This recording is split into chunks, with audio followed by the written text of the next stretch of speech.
Hello, everybody. Well, the Iowa caucuses and the New Hampshire primary are over, and it's time to discuss what happens next.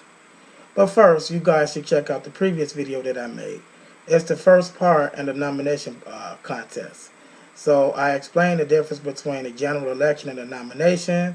I explained what a delegate is, the conventions, the difference between the primary and the caucus, and why the Iowa caucuses and the New Hampshire primary were so important. So you should really give it a look. In that video, I'll talk about how that was the first step in a multi-step process. And now we move on to the next step. But look at what happened after Iowa, though.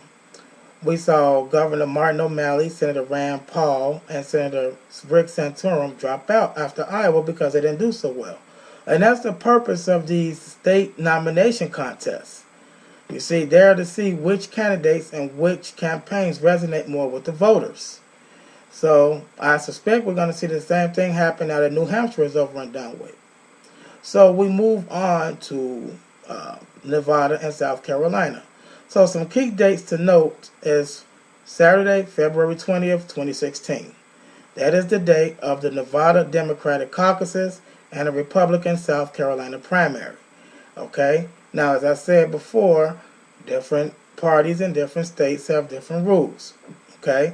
Nevada has chosen to hold caucuses. South Carolina primaries. But only the Democrats will be going on the 20th. In Nevada, the Republicans in Nevada, the Republican Nevada caucuses happened on Tuesday, February 23rd, 2016. Likewise in South Carolina, only the Republicans will be going on the 20th. The Democrats hold the South Carolina primary a week later on Saturday, February 27th, 2016. Okay? Now, the purpose of these early state nomination contests is to test which candidates resonate more with different people. Iowa was more your farmer, northern, Midwest, white voters. So on the Republican side, that's largely your evangelicals. On the Democratic side, it's your liberal-minded people. In New Hampshire has a large independent voter bloc. Independents are not affiliated with any party, so they switch it up every now and then. So New Hampshire tests which candidates resonate more with independent-minded voters.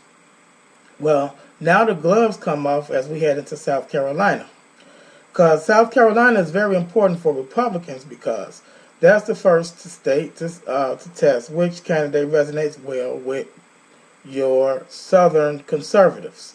Southern conservatives are very important for Republicans because they win big in the South. Okay? For Democrats, it's to test which candidate do well with black voters.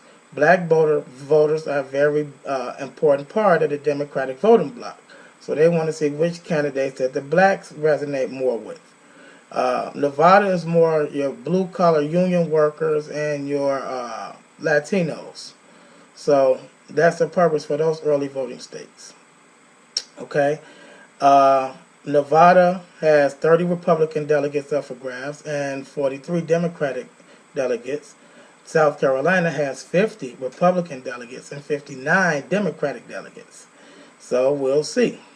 Again, those delegates are awarded proportionally, depending on the percentages that each candidate earns. But the date to mark on your calendars, the important date, is Tuesday, March 1st, 2016, otherwise known as Super Tuesday. Now, Super Tuesday is called that because that is the day where we're going to see 13 nomination contests. Okay? 12 states and the territory of American Samoa will be holding their nomination contests and primaries and caucuses on that day. Now, Super Tuesday is important because usually after Super Tuesday, we have a clear front runner for delegates in both parties. And then the other candidates start dropping out and they endorse the front runner of their respective parties. Usually. Okay? And I say usually because Like in 2008, that was a little bit different. Now 2008 was special because on Super Tuesday in 2008, there were 24 nomination contests that day, the largest it's ever been. And the media referred to it as the first national primary day. Okay, on the Republican side, after Super Tuesday in 2008, there was a clear winner emerging, and that was Arizona Senator John McCain. So after he had a clear delegate lead, then, former Massachusetts Governor Mitt Romney dropped out and threw his support behind McCain. But on the Democratic side, things wasn't so clear cut. Then New York Senator Hillary Clinton was in a virtual tie with then Illinois Senator Barack Obama. So that set the stage for a prolonged, extended nomination fight between Clinton and Obama, which ended in June. After June, after all the states went, Obama had a few hundred more delegates than Clinton, and so she dropped out and threw her support behind Obama to avoid a broker convention, which she could have done, but she decided not to do that. Hasn't happened since 1980. Okay, so that's what that's about. Now, after there's only one candidate remaining in each race. That candidate is called a presumptive nominee. So, for example, in 2012, after Super Tuesday, and Mitt Romney emerged as the presumptive nominee for the Republican Party. And for Obama, he didn't get primary because he was already the president, who was a Democrat. So he was a presumptive nominee. It is possible to primary somebody and get challenged from within your own party. Again, that hasn't happened since 1980, when Massachusetts Senator, the late Ted Kennedy, famously challenged sitting president Jimmy Carter for the Democratic nomination. Okay, and that fight went all the way to the convention. So a lot of people blame that for the reason why he lost, even though Carter had other problems. Well, we won't get into that. So, so again, hasn't happened since then. But conventions are important, though, because that's when the delegates do the actual voting. Okay, and after the conventions, we have the official nominees for president and the official nominees for vice president. That is when the general election for president officially begins. That is when the candidates from both parties receive Secret Service protection that rivals the president's. That is when the candidates from both parties start to receive classified CIA briefings. And that's because they need to be familiar with the goings on around the world when one of those candidates win and take office. So that's how that works. But we're a long way from there. So first, let's back it up a little bit and start talking a little bit more about these delegates. Okay? Now, on Super Tuesday, one of the states that's going to be voting is Georgia. And I mentioned Georgia because I lived there for a little while and I got many friends there. So Georgians, you go on Super Tuesday, you have 76 Republican delegates and 116 Democratic delegates up for grabs. Okay? Now, after Super Tuesday, on the Republican side, they will not be proportioning the delegates. It's going to be winner take all. Okay? So, on the Democratic side, they always award proportionally regardless. So Illinois, my home state, we vote on March 15th for the Republicans and Democrats. 69 Republican delegates up for grab, 182 Democratic delegates. Missouri also goes on that day. 52 Republican delegates, 84 Democratic delegates. At the end of this video, I'm going to post a list of the dates of the contest so you can know when you can go vote. Okay? So that's how that works. Now, let's look at the state of the race thus far. And let's look at it and see who has gained the most delegates. So on the Republican side, Trump is in the lead. He came in second place in Iowa and won 7 delegates. and he won a decisive victory in New Hampshire and got 10 delegates. So he has a total of 17. So and then we got Texas Senator Ted Cruz. He won in Iowa and got 8 delegates, and came in 3rd place in New Hampshire and got 3 delegates. So he got a total of 11. And then there's Florida Senator Marco Rubio. He in Iowa came in a strong 3rd, but right behind Trump. So he got 7 delegates out of Iowa, and came in a very disappointing 5th place in New Hampshire. So he only got 3 delegates out of New Hampshire for a total of 10. Next, we turn to Ohio Governor John Kasich. He only got 1 delegate in Iowa, and came in surprised everybody and got 2nd place in New Hampshire. Those independent-minded folks. So he got 4 delegates in New Hampshire for a total of 5. And then we got former Florida Governor Jeb Bush, governor of former President George W. Bush, and the second son of the former President George H.W. Bush. He only won 1 delegate in Iowa, and came in 4th place in New Hampshire for a total of 3 delegates. So he got 4. Retired neurosurgeon Ben Carson got 3 delegates in Iowa. Didn't win any in New Hampshire. So he has a total of 3. So that's the state of race, everybody. We'll come back and look at this again after Super Tuesday. On the Democratic side, things are a little bit more murky. Okay? Let me explain. So you would think that Bernie Sanders is in the lead with delegates, because, after all, Bernie Sanders came in a very, very close 2nd place in Iowa and got 21 delegates. And he won decisively in New Hampshire and got 15 delegates. So his total was 36. All right, now those are pledged delegates. Same with the Republicans. All the delegates that they've won are pledged delegates. So on the Democratic side, Bernie has 36 of them. Clinton, who won Iowa, got 23 delegates out of Iowa, but she only got 9 out of New Hampshire because of the proportionality.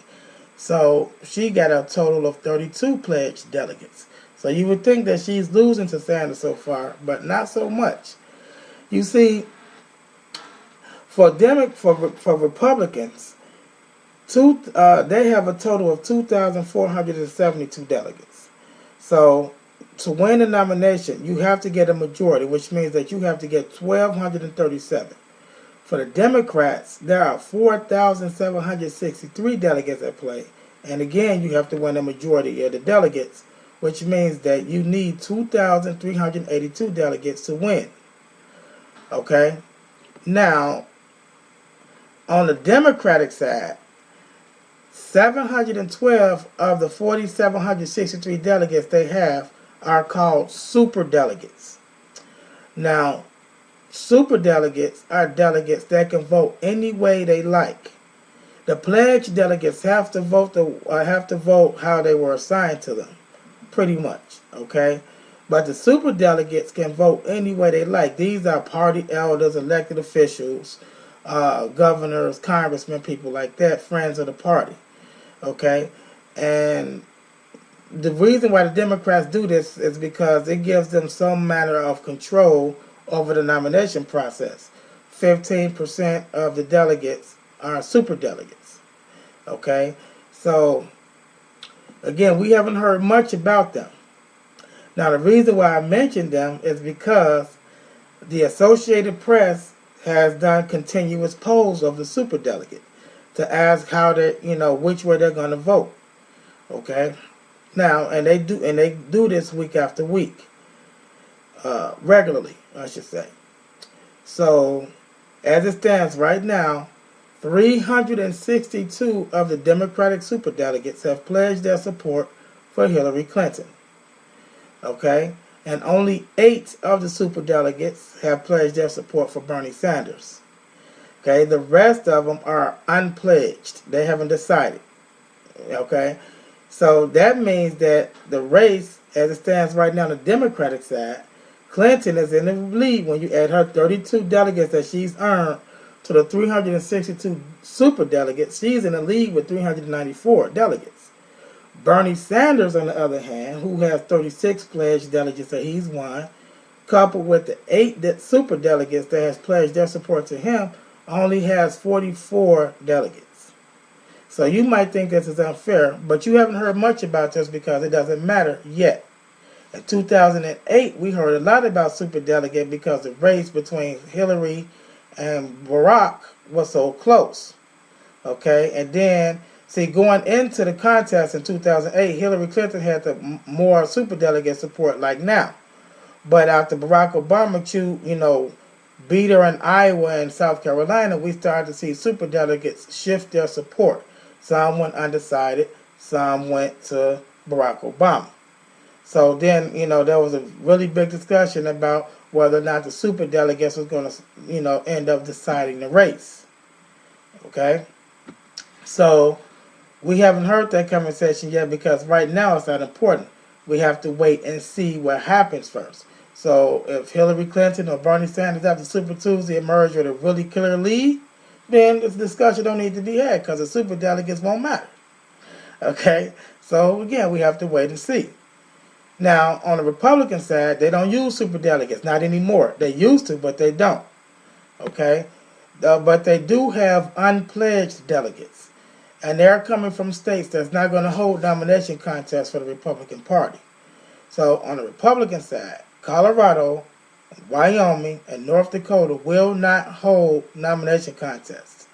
So those delegates that come from those states, the delegations that come from those states, will be unpledged delegates. Okay, so they can decide who they want to vote for. Okay, but the percentage of unpledged delegates on the Republican side is minuscule compared to the percentage of the super delegates on the Democratic side. So that's worth noting. So that's the end of this part. I hope you guys have a clear understanding of this process now and what's about to happen. Nevada and South Carolina coming up, and then Super Tuesday. All right, there will be one more video after this, and I'm going to do that one after Super Tuesday so we can see where we're at. Well, one more video that talks about the nomination anyway. So now I'm going to put the list up for the dates that you all can go vote. Some of you might not even have to because it might be over by the time Illinois votes on March 16th, the race might be pretty much over with. So it might not be no need to. But we don't know yet. But I'm going to put the dates up anyway so you'll be aware of it. Okay? So hope you guys, this video has been informative, and if you have any questions, please don't hesitate to ask. Okay? Till next time.